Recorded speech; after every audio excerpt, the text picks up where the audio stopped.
미공개 정보가 많을수록 취재를 잘하는 기자고 미공개 정보가 없다면 오히려 취재를 못하는 기자인 거죠. 그럼에도 불구하고 큰 수익이 나진 않는다. 그게 이제 넘지 말아야 될 상황이지. 넘지 말아야 심지어 어떤 뭐 세력하고 결탁해서 막 주가 띄우기용 기사 써줬다가 잡혀가는 기자도 있는 걸로 알고 있고.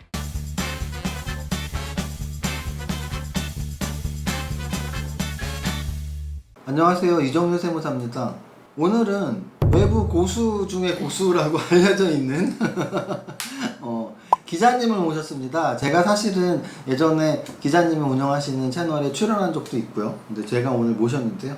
이대호 기자님 모셨습니다. 안녕하세요. 안녕하세요. 자기소개 한번 부탁드립니다. 저는 한 10여 년간 경제 쪽 전문 기자로 활약을 했고 앞으로도 계속해서 이제 경제 기자로 살아갈 이대호라고 하고요. 아마 주식초등학교 통해서 최근에는 조금 저를 이제 많이 보신 분들도 네. 아마 계실 것 같습니다. 네. 원래는 이제 제가 좀 저자님 위주로 모시는데 아직 책을 쓰신 적은 없지만 분명히 언젠가 쓰실 거라고 생각은 들고. 사실 제가 작년에 책을 써야지 마음을 먹었는데 그 비슷한 시기에 이제 유튜브를 시작을 한 거예요. 근데 사실 이게 시간이 되게 오래 걸리잖아요, 양쪽 다. 그래서 책을 쓰는 마음으로 이제는 텍스트보다는 영상의 시대니까 그렇죠. 유튜브를 만들어보자 해서 진짜 계좌 여는 방법, 그래서 진짜 주식의 뭐 EPS, PER부터 시작을 했거든요. 그 콘텐츠들을 얼추 책 한 권처럼은 만든 것 같기는 해요. 근데 이제 이걸 텍스트로 남겼어야 되는데 그러면 유튜브 게을러가지고 유튜브 채널명이 와이스트릿 맞나요? 지금 이제 연구는 와이스트리트. 와이스트릿. 예, 그러니까 사실 미국의 월스트리트가 있는데 우리나라에는 이제 여의도 증권가가 있잖아요. 여의도의 Y자인가요? 약자? 근데 여의도 스트리트라면 약간 촌스러우니까 조금 이제 엣지 있게 그래서 5글자로 축약해서 마지막 시옷 받침. 그래서 와이스트리트. 와이스트릿. 뭐 좀 있어 보이나요? 아니면 별 뇌리 안 박혀? 아니요, 저는 오히려 근데 이제 Y가 붙어서 네. 우리가 왜 맞아요. 주식을 해야 되고 그때 왜 월스트리트에는 그래 주식 고수들이 많고 이런 주식에 대한 궁금증을 해결해주는 채널인가 뭐 이런 생각이 맞습니다. 들었어요. 정확히 그 뜻도 담고 있어요. 그래서 저희는 계속 이제 질문을 할 거고요. 모토는 이제 구독자 여러분의 물음이 우리의 질문이 된다. 그렇게 해서 뭐 취재도 여러분들이 이제 원하시는 것 위주로 저희도 이제 취재를 해드릴 거고. 주식초등학교 운영하실 때 실버 버튼 받으셨었잖아요. 받았죠. 뭐 와이스트릿 뭐 이제 뭐 시간 싸움이지 뭐 한 달 후에 받냐 뭐 6개월 후에 아이고, 받냐 아니면 뭐 한 5년 뒤에 받냐. 이제 여러분들 더 잘 아실 텐데 작년에는 사실 주식 채널이다 그럼 무조건 구독부터 하고 시작하셨거든요. 그렇죠. 지금은 이제 구독하시는 채널도 많아졌고 이제 비교를 많이 하세요. 그 와이스트릿 홍보 한 번만 확실히 해주시죠. 와이스트릿에 우리가 구독을 해야 되는 이유.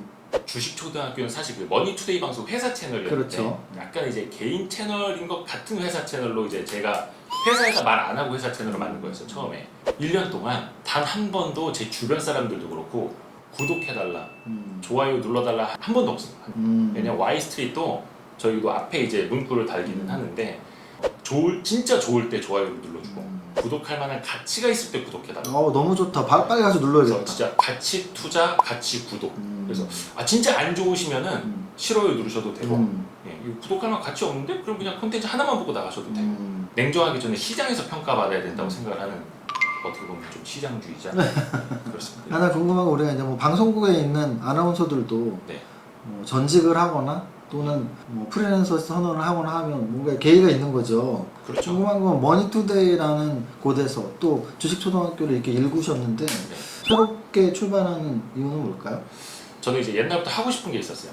뉴미디어인데 뉴미디어. 뉴미디어의 정의가 뭐냐? 끝이 없는 거라 저는 생각을 해요.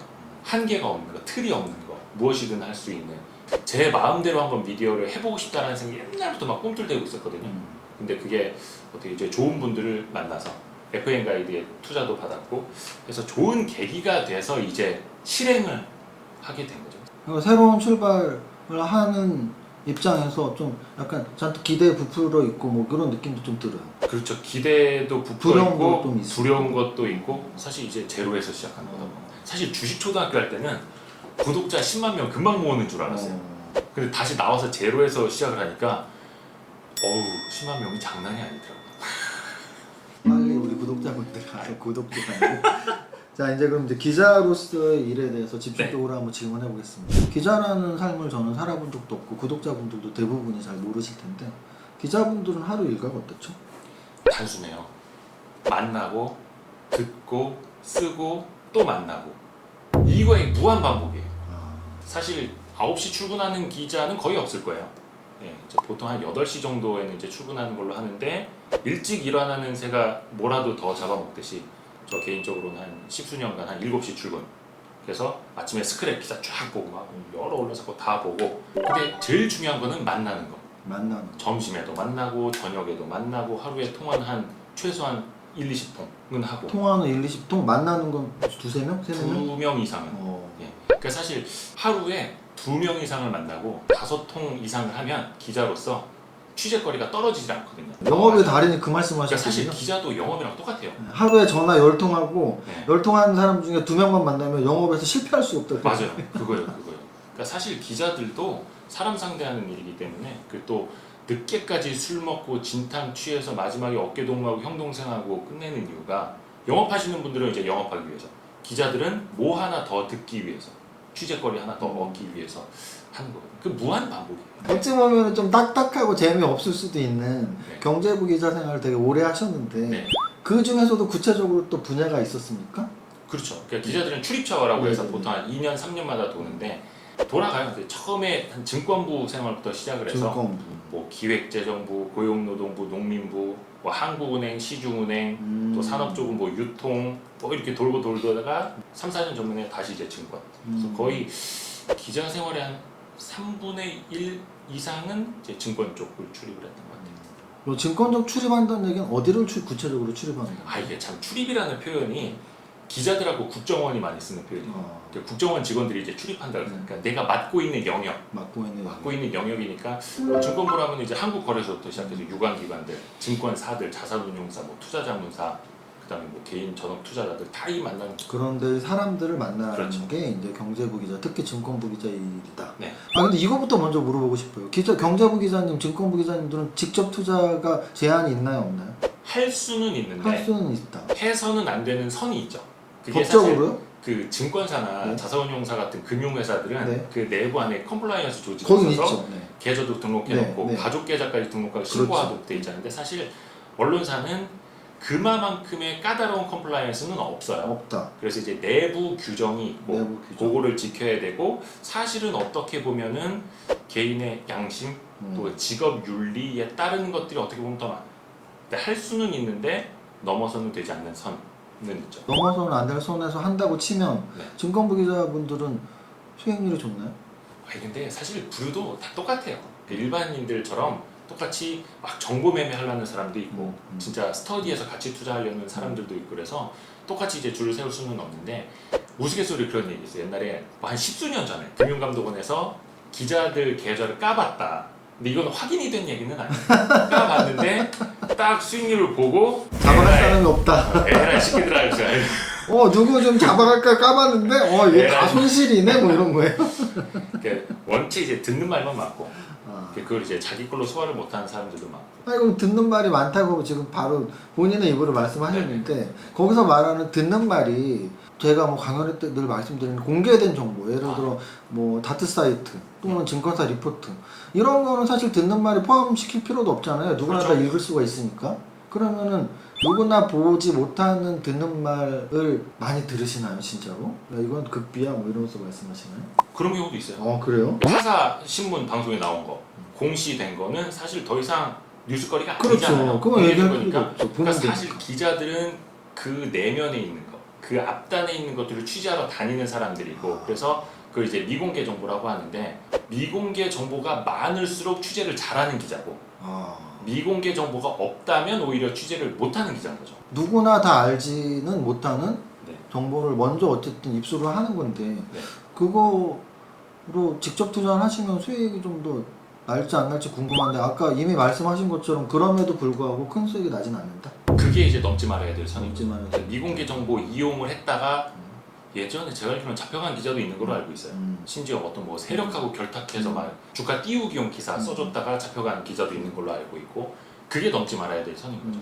그러니까 그건 철저히 이제 직업 윤리에 따른 거기도 하고 당연히 법적인 처벌도 받는 거고요. 그러면 좀 더 올바른 질문을 드려보겠습니다. 실전 투자를 하시는 분들 또는 뭐 펀드 매니저 분들 중에 네. 야 이번의 투자 전략은 정말 너무 좋았고 내 직접 투자에도 영향을 미쳤던 분 있을까요? 세무사님도 잘 아시겠고 이제 구독자분들 더 잘 아시겠지만, 내 성향하고 맞아야 되잖아. 성향. 내 스타일하고 맞아야 네. 되고 내 체형, 체질하고 네. 맞아야 네. 되고 네. 그래서 어떤 분들이 이제 막 스캘퍼 분들하고 이제 방송하시는 분들도 있고 한데 저의 성향은 그렇더라고요. 왜냐면 또 직업적으로 굉장히 바쁘고 네. 오히려 증권부 기자가 증권 시세를 못 볼 때도 더 많아요. 네. 정신이 없어서. 그러니까 저는 약간 롱텀, 그러니까 정보 매매가 아니라 가치 분석을 하고 조금 오래 갈 수 있는 약간 그런 쪽이 맞아서 뭐 박용옥 대표님이라든지 남산주선 김태석 대표님이라든지 뭐 김정환 대표님 약간 그런 쪽들을 저는 더 좋아하죠. 그러면 실제 그 지금 말씀하신 워낙 뭐 다 유명하신 분들이니까 그분들과 대화를 하면서 그분들의 철학에 영향을 받고 투자에도 실제 도움이 많이 됐다. 그럼요. 그죠. 네. 근데 아까 이제 정보 매매 이야기 잠깐 나왔지만 네네네. 사실 정보 매매를 이제 많은 분들도 나도 미공개 정보 받고 싶다. 네네. 남들보다 먼저 알아서 상한가 받고 싶다 네네. 그러잖아요. 이게 어쩌다 운 좋아서 한두 번은 받을 수가 있는데 네네. 나중에 거기에 본인이 익숙해져 버리면 진짜 뭐 여우한테 맨날 신발 선물 그렇죠. 받았다 나중에 신발 떨어지면은 밖에도 못 나가는 그런 동물들처럼 침만 질질 흘리게 되는 거죠. 또 정보 없나. 그러다가 한번 물리면 막 오도 가도 못하고 그래서 사실 그런 유혹은 그냥 느끼실 필요도 없다고 생각해요. 근데 이게 영화로도 나온 적 있어요. 맞아요. 영화 제목이 찌라시라는 영화 제목이 있거든요. 그런 경우도 있죠. 실제로 그러니까 저는 이제 주식 관련 영화를 다 보니까 고인이 되신 박용환님 맞아요. 나왔던 작전이 제가 맞아요. 보는 주식 관련 영화 중에서 우리나라 영화 중에서는 거의 최고봉이었던 것 같고요. 맞아요. 근데 이제 찌라시라는 영화가 있었어요. 근데 이 영화를 보면 어떤 장면이 나오냐면 네. 실화는 아니겠죠, 영화니까. 네네네. 기자님들이 모여서 아, 자기가 갖고 정보 있는 주고받는 정보를 하나씩 던져요. 네. 야, 김 기자 얘기해봐. 그러면 이제 막 딱 얘기하고, 야, 이 기자는 뭐 있어? 그러면 기자님들이 그 테이블에만 대여섯 분이 모여서, 네네. 야, 서로 주고받는 거지. 아까 말한 자기만 아는 그 취재를 통해서 얻은 정보를 네. 자기들끼리 공유를 하는 거예요. 근데 그 찌라시라는 영화에서 이제 거기서 도는 내용들을 이렇게 수첩에 적어서 네. 뭐 이렇게 큰 손들한테 넘기고 뭐 이런 내용이 나왔거든요. 근데 그게 비싼 돈에 팔리고 과장은 좀 됐을 거예요. 과장은 좀 됐을 건데 예전에 그런 모임들도 있었어요. 그러니까 저는 포함이 되진 않았었는데 뭐 예를 들면 뭐 국정원 직원, 그다음에 뭐 기관들마다 정보팀이 있어요. 정보팀.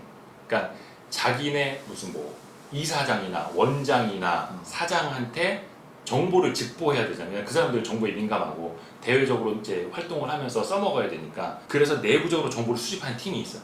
또 기자들도 만나는 사람들이 많잖아요. 그러니까 그 사람들끼리 모여서 수첩권에서 정보 회의하는 게 있었어요. 그 영화 장면하고 똑같네 진짜로. 그리고 그 정보 회의를 유까지 그렇게 파는 행위도 있었고 또 한때는 그 미쓰리 메신저 유행할 때는 그런 쪽으로 이제 먼저 뿌려주는 것들도 있었고 한데 이게 약 한 10여 년 전 얘기예요. 근데 지금 아시다시피 개개인 간의 정보가 다이렉트로 더 빨라진 시대잖아요.